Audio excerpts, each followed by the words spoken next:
Hello and welcome to FPL Mate, your best mate for fantasy Premier League content for the 2021-22 season. My name is Dan and today I thought I'd make a video all about transfers. And I think this kind of makes sense given the amount of transfer business that Aston Villa have done recently. I kind of thought, okay, it's got to be done. I've got to make a video of talking about all of these new transfers that are coming in to the Premier League clubs. There's so much to talk about. I know that some people will be a little bit hesitant about some transfers, new signings that have come into their clubs. Some will be really excited about them and really want to shove them all in. Now, I would say as a general rule, you can't have too many new signings. You should probably be kind of safe and go for tried and tested Premier League assets. But I don't think there's anything wrong with sprinkling in a little bit of magic. I know it's very exciting when new players come into the Premier League. We want to put them in our FPL teams. So yes, in today's video, we're going to be picking out 8 of the most interesting, in my opinion, signings that have happened so far as I record this video. And we're going to give them each a rating of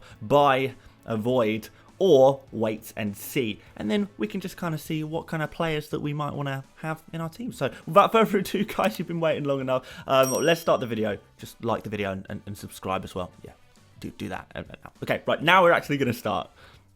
So who else would I start with but Danny Ings? Obviously, he's literally just signed for Aston Villa, and that excites me. That really does excite me. It means a lot for a bunch of different things. It is going to mean that Watkins is most likely going to move out to the left wing. He played there a lot for Brentford, and he played quite well there for Brentford as well. So that's what I would probably guess would happen. But there is also a possibility that Aston Villa do move to a 4-4-2 formation. It remains to be seen, and we are probably going to see exactly how Aston Villa are going to line up in this friendly match that they have in Sevilla next week. And I think that is going to be the real deciding factor as to whether we go for Watkins anymore, whether we go for Ings as well, because we want to see how Aston Villa line up. We want to see Ings, can he embed into this team? And if he does embed into this team really well, he has like this, not very long, but like a week's worth of training and can play a friendly for Aston Villa. Is he going to be okay to start in game week 1 against Watford? And if so, he has got to be a buy. He absolutely has to be a buy now. 12 goals and 4 assists. Last season doesn't look great in 29 games, but the season before that, he got an incredible 22 goals and was pretty much an essential FPL asset. So in this really, really nice Aston Villa side that has got all this creativity in this team, we've got Buendia, one of the most creative players pretty much in world football, I would say. We've got Leon Bailey now, who we might talk about a little bit. He's got a lot of creativity there he's going to provide, and yeah, there's just so much creativity there in that Aston Villa team. Even Watkins has got a decent amount of creativity in him as well, and Ings is going to be on penalties for Aston Villa as well. There's so much to like about it. So if you're not worried about injuries, I know there is a bit of an idea that Danny Ings is a little bit injury prone. If you're not too worried about that, then I definitely think he is a player to buy. So let's talk about Leon Bailey then. He's came in at 6.5 million, which I think is a really, really interesting price. If he came in at 6 million, I think he would be a certified buy. If he came in at 7 million, I'd probably say, you know, maybe wait and see on that price. Now, 30 games last season in the Bundesliga, 9 goals, 9 assists. He's not really known for scoring an insane amount of goals, but he does have that ability to cut in from the right-hand side into his left foot, score a goal or two, create a little bit as well. So there is every chance that he adapts really well into the Premier League. Now, the problem is here, why I wouldn't want to go for him immediately, is because, you know, he's not a proven Premier League asset. I don't know exactly how often is he going to play, because there is every possibility that Buendia is actually the player who plays on the right-hand side, and Bailey is kind of there as a, you know, comes in and out of the team. Is Bailey even going to start the season? You would hope so, but maybe because he is not as used to the Premier League as a player like Danny Ings, he might take a little bit longer to settle in. But I do think he is going to be brilliant. 6.5 million is a good price for him. I mean, around the other 6.5 million options, I kind of do prefer a Bowen. I do prefer Buendia. I do prefer some of the other 6.5 million options. So for that reason, I'm not quite sure I'm ready to go for Bailey. So it's a wait and see.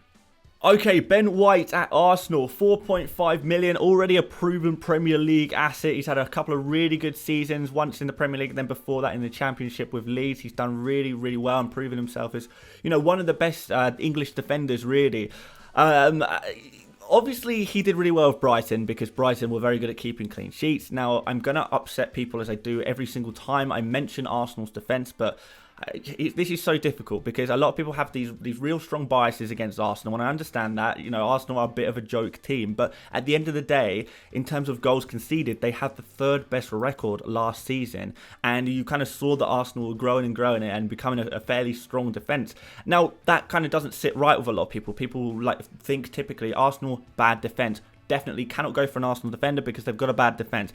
But the stats kind of tell a different story. When you watch the games, it kind of tells a little bit of a different story as well. So I don't want you guys to fall into the same trap as last season. Brighton started doing really well defensively. But so many people were like, well, no, this is not possible. Brighton are a bad defence. How can they be good at defending? Can they keep clean sheets? Because Brighton are a bad defence. And people just fall into that trap of ignoring what they're seeing because they have these preconceived ideas. Now, it's probably going to be people who don't like Arsenal who don't want to go for someone like Ben White, and I completely understand. If you really don't trust Arsenal's defence, then that's absolutely fair enough. But as far as I'm concerned, the stats look good last season. They brought in a really good defender who is going to improve that defence, and I really think that Arsenal are going to be able to keep a decent amount of clean sheets, especially for a 4.5 million price tag. Because remember, this is a 4.5 million price tag. If we're talking like 5 million and 5.5 million, I completely understand it. Not really worth it. But there are going to be a decent amount of clean sheets that you are going to get for a 4.5 million defender. That's for sure. That's a really good price for a nailed-on defender in one of the best defences in the league. You really can't go too wrong with this one. So for that reason, it's got to be a buy. And we've got another defender in Konate at Liverpool, the new signing there. 5.5 million this time, so a little bit more expensive, so you do want a little bit more. Now, I do think that Liverpool's defence is going to outperform Arsenal, so there's no doubting that. It is a little bit more worth spending a little bit more money on those Liverpool defenders, that's for sure. But there are a few buts with Konate. So first of all, over the last 2 seasons, he's not actually played that many games. He had a really bad hip injury. Last season, he kind of had another injury, and then kind of had a few separate occasions where he was just in and out the team for tactical reasons, whatever you want to call that. And it ended up really that he's not really played that much football over the last 2 seasons. Now, there's arguments to say, oh, is he injury prone? Maybe. Some people will say he is injury prone. Other people will say, he had one bad injury, another unrelated injury, and really, it's not really about him being injury prone. He's just been a little bit unlucky, which I can see the argument there. But overall, it does seem like he does continually pick up injuries. But even more worrying, he is one of 4 centre backs at Liverpool. We've got Konate, but we've also got Matip, Van Dijk, Gomez, who are all going to play a part. So I do not really see Konate being nailed on every single week. I think he'll potentially start the season alongside a player like Matip. And then after that, I'm really not sure how much game time he's going to play. So for 5.5 million for a rotating Liverpool defender, you don't really know when he's going to play. It's quite a lot of money to spend on a player that you don't know how often he's going to play. We're talking about spending 5.5 million on a player like John Stones or someone like that, who will play more games this season and for a slightly better defence in Man City. So I wouldn't really look at this one. I would rather focus my Liverpool defensive head on players like Trent Alexander-Arnold and Robertson, and pretty much leave it at that, to be fair. Maybe Van Dijk when he does eventually come back up to speed in the Premier League. So, yeah, it's going to be an avoid. Gilmore is a nice 4.5 million midfielder. Obviously, he's signed on loan from Chelsea to Norwich. Obviously, these fixtures don't look great, really, do they? But also, Gilmore is kind of a deep-lying kind of midfielder. I don't actually know how much creativity he's going to be able to offer. I don't imagine he'll be able to score that many goals. I don't know if he'll be too involved or directly involved in attack. More like second assist. Obviously, he's a fantastic player, but is he the right kind of player for FPL? And that's something I'm kind of waiting to find out a little bit. Now, granted, for 4.5 million in the midfield slot, you can't really expect too much, really. But the question is, how much is Gilmore going to play? Is he going to play immediately? What role is he going to have within the team? If it looks good over the first couple of games, then suddenly he becomes an option. Maybe on your first wildcard, for example, you can bring Gilmore into your team if he looks really good in that Norwich side and looks like he is offering a little bit of creativity. Then, yeah, definitely could be an option. So I do think he's a wait and see, because for 4.5 million, you can't really go wrong. I'd just like to see that he is better than some of the other 4.5 million options first. Patson Dhaka, quite an exciting one, but if I'm completely honest, the only thing Dhaka has done when coming into the Premier League has kind of thrown Vardy and Iheanacho into the mud, really, because I don't see how all of them are going to play. I don't know how Leicester are going to line up. Are they going to line up with one striker? Are they going to line up with two strikers? Is a player like Iheanacho going to play on the right wing or something like that? Is Dhaka going to be playing a lot this season? I kind of get the impression that this season is going to be about getting Dhaka up to speed in the Premier League as he becomes the eventual replacement for Jamie Vardy. This season, I don't think he's going to be playing a huge amount of football. I think he's just going to be rotating with Vardy, learning off Vardy, getting used to the Premier League and seeing what he can do. And then actually from next season, that will be kind of Dhaka's year to shine, if you like. So for this season, although he has a fantastic record in the Austrian Bundesliga for a couple of seasons now, actually, I don't think 7.5 is worth taking the risk right away. I would arguably say wait and see, but actually in reality, I can't really see him playing a long stretch of games. Certainly not in the first couple of months of the season. So for now, he's going to have to be in a void, but we may actually reassess that in a couple of months down the line. But that's too far away to call him a wait and see. Wait and see is more like see in a couple of games. But really, this is going to be see in a couple of months, I think. So a void. Okay, I've spoken probably enough about Buendia in the start of this in the preseason, I guess, in all of my videos to let you guys know that he is obviously going to be a buy. Obviously, a player that I would want to buy. He was just so fantastic when he was in the Premier League for Norwich a couple of seasons ago. Last season, he was just made a mockery of the Championship. You can see on screen right now, guys, 39 games, 15 goals, 17 assists, player of the season in the Championship.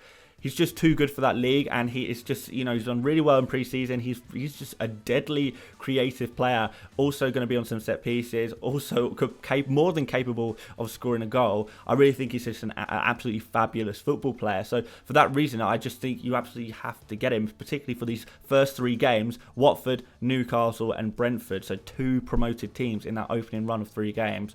For 6.5 million, I really don't think you can go wrong here. And finally, perhaps the one some of you were waiting for, it's Jadon Sancho, particularly you Manchester United fans. I know there are so many of you guys out there in the FPL community, and yeah, you're all very, very hyped about the signings that Manchester United have made this season, this summer, and rightfully so. Sancho is kind of the crown jewel of the signings that Man United have made this summer. Absolutely fantastic. So obviously, we know Sancho is a very, very, very talented football player. We know what he's capable of. We know that he's going to be worth that 9.5 million midfielder price tag as just kind of maybe a second premium midfielder in your team. We know what he's capable of. He's going to score goals. He's going to get assists. He's going to run past defences. He's going to look really good. He's going to have that explosivity. But is he worth buying for our FPL teams? And my immediate thoughts are no. Not immediately. Look, I think he's going to be good. I think he's going to be a really good option, but maybe it's actually going to be a case of our first wildcard team or a couple of weeks down the line that's when we're going to be thinking about bringing in Jadon Sancho into our teams. Because first of all, he's not had a pre-season, not been in training. Is he going to be ready for game week 1? It's really a kind of a mystery. I don't know if they throw him in the deep end against a really, really physical, really high octane lead side for a player who hasn't really had a pre-season. Doesn't really seem like a good way to start Sancho. Now he may play a bit part. He may play 45 minutes. He may play 60 minutes. He may play 20 minutes. He may play 5 minutes at the end. Not entirely sure, but I wouldn't be fully confident about him right away. And after that first game, there are some really nice fixtures. If you want to take a risk on bringing him straight away against like Southampton, Wolves, Newcastle, then fantastic. Absolutely go for it. But for the first game week particularly, I do think he's a wait and see. I wouldn't want to throw him in my game week 1 team. But after that, he's going to be a really, really exciting FPL asset to watch. And I can't wait to see what he can produce and see if he can reach FPL greatness. There is some real potential there to get, another huge, huge FPL asset there. But maybe just not for game week 1 in this particular season. And there we have it, guys. Those are the newly transferred players, the new signings that teams have made, and how they fit in to the FPL world, in my personal opinion. Hopefully you enjoyed this video. If there is enough demand and enough new transfers, I will make a part 2 to this video, and we'll look at some of the other transfers as they change, as they move in. Maybe next time we might talk about a player like Grealish, if that's all done, if that's all gone through, and we see him in his shirt. Then Grealish could be the next player to put in a video like this.